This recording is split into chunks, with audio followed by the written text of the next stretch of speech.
신명기 9장은 모세가 이스라엘에게 주는 권면입니다. 이 권면은 신명기 6장의 쉐마와 동일한 말로 시작합니다. 한글 성경에서 6장 4절과 똑같이 이스라엘아 들으라 라고 되어 있습니다. 물론 히브리어 성경은 들으라 이스라엘로 시작합니다. 여기서 우리는 6장에서 주었던 모세의 가르침 이후 9장에서 다시 새로운 가르침이 시작된다고 볼 수 있습니다. 이와 함께 6장에서처럼 모세가 이스라엘이 꼭 귀 기울이고 명심해야 할 말을 하고 있다는 것을 알 수 있습니다. 모세가 이스라엘에게 새롭게 주는 가르침은 요단을 건너 너보다 강한 나라들과 싸워서 이겨 그 땅을 차지하게 될 것이라는 말로 시작합니다. 하지만 그런 일이 쉽지만은 않다는 점을 언급합니다. 그 성읍들은 크고 성벽은 하늘에 닿아 있고 그 성 안에는 크고 많은 군대가 있는데 그 당시 유명한 거인족인 아낙 자손이라고 알려줍니다. 처음에 가나안 땅에 들어가 정탐한 사람들로부터 이러한 소문과 정보를 듣고는 이스라엘은 그 땅 사람들을 이길 수 없다고 단정했습니다. 그래서 출애굽 1세대 사람들은 약속의 땅에 들어가는 것을 주저했고 결국 포기했습니다. 하지만 지금 모세는 40년 전 건넜지만 차지하지 못했던 그 요단강 서편 땅을 오늘 건너가서 차지하게 될 것이라고 말하고 있습니다. 왜냐하면 가나안에 들어가셔서 아낙 자손을 멸하실 분이 바로 하나님 여호와이시기 때문입니다. 하나님이 그들을 멸하시고 엎드러지게 하십니다. 그리고 그 여호와 하나님이 말씀하셨던 것처럼 이스라엘은 행하면 됩니다. 여기서 중요한 점은 하나님이 직접 그들을 쫓아내시고 멸하시기 때문에 이스라엘은 두 손 까딱 안 하고 가나안 땅에 들어가도 되겠다고 안심하면 안 된다는 것입니다. 하나님이 선봉에 서서 그들의 기세를 꺾고 앞길을 뚫어 놓으시면 이스라엘은 그 뒤를 따라가면서 뒤처리와 마무리를 해야 한다는 것입니다. 다만 그렇게 가나안 땅을 정복할 때 내가 싸움하고 쫓아낼 능력을 가지고 있으니까 하나님이 애굽에서부터 우리를 이끌고 가신 것 아니냐고 말을 하고 교만하게 말하면 안 된다고 경고합니다.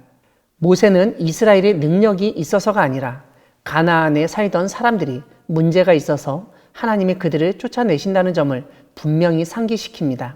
이와 함께 이스라엘의 조상 아브라함과 이삭과 야곱과 하신 약속을 지키시기 위해서 지금 그 모든 일을 하시는 것임을 알려줍니다.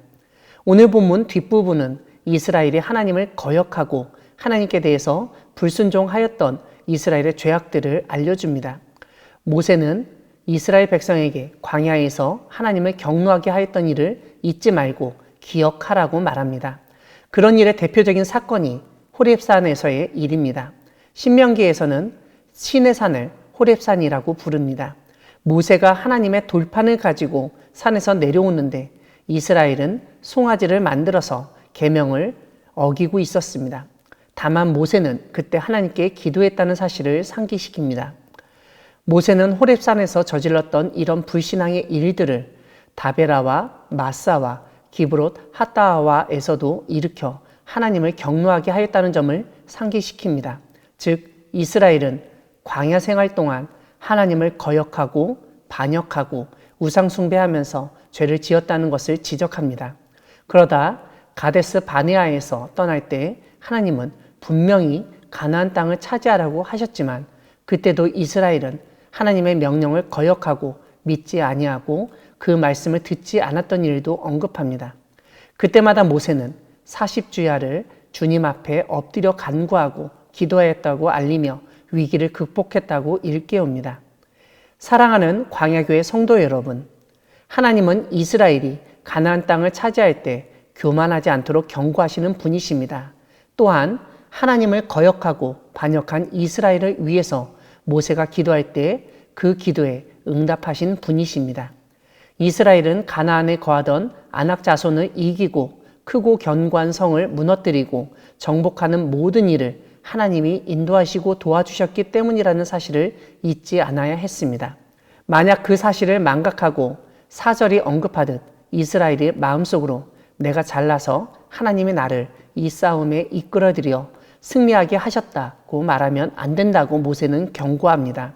5절을 보면 이스라엘이 가나안 땅을 차지하게 된 것은 공의도 아니고 정직함도 아니라 가나안 땅에 살고 있었던 민족의 악함 때문이라고 강조합니다.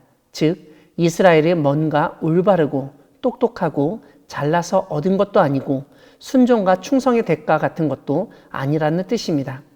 우리 역시 무슨 일이 잘 되고 어떤 결과물을 얻으면 내가 잘해서 이런 성공을 하게 되었고 복을 누린다고 생각하기 쉽습니다. 물론 그런 면이 없지는 않습니다. 하지만 오늘 본문에서 보듯 우리가 그런 일을 할 수 있었던 것 자체가 하나님이 우리를 도와주시고 함께 해주셨기 때문입니다. 그러므로 우리는 우리 앞에서 행하시고 옆에서 도우시고 뒤에서 밀어주시는 하나님을 잊어버리면 안 됩니다. 우리는 무엇인가 잘 되고 사람들로부터 인정받을 때 내가 한 것이 아니라 하나님이 하신 것이라고 늘 겸손한 마음으로 살아가야 합니다. 하나님이 제일 싫어하시고 미워하시는 것이 교만이라는 것을 잊지 말아야 하겠습니다. 이와 함께 이스라엘이 하나님을 거역하고 불순종할 때마다 모세가 하나님께 기도하였고 하나님은 모세의 기도를 들으셨다는 점을 오늘 본문은 알려줍니다. 우리 모두 모세와 같은 기도의 사람이 되기를 바랍니다. 우리가 모세처럼 기도할 때 정말 하나님을 거역하고 불순종했던 사람도 회개하고 우리와 함께 하나님의 나라를 위해서 헌신하는 역사가 일어나게 될 것입니다.